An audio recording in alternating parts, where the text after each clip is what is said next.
ça va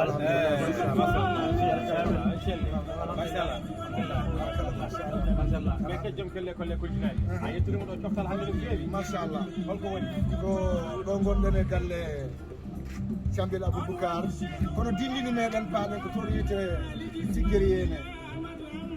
Tiggeri Yene ko sukaɓe yontaɓe Guénar kamɓe tigi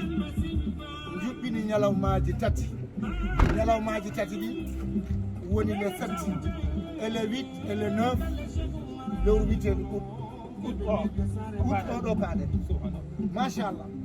kadi ne nalankoɓe ƴettama he kono le 9 o ko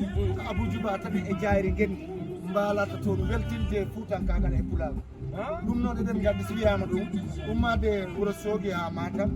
ha mbiya ɗo woni cubalel nabbaji ha basuji haɗo wiyete togomaji e takkomaji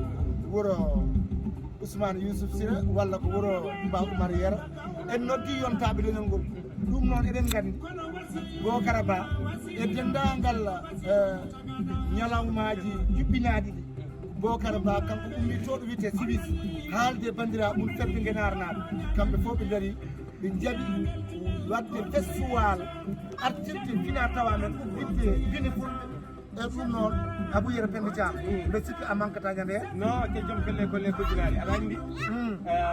yowimen alamad tijanal o wi golle moƴƴe majjata golle moƴƴe mayata Allah faydata te golle fayta jomum hakkude Abou Djouba e tigguiranaɓe inchallah ɓoyɓel aɗa yejjita ɗum kono noon mi nani ñande he ne woodi ko hesɗi pul ko ganduɗa ko jungo pullo meeɗa ɗum memde somi haali Abou Yero Penda Thiam yimɓe tinat ɗum noon yimɓeɓe mi deƴƴat tan ha ñande no waɗa mon surprise hol jour ko le 9 Tiggeri Yene eɗen jiɗɗar jayri guendi e Abou Djouba de e yontaɓe Tiggere naɓe woto haal heddiɓe nono miɗe etta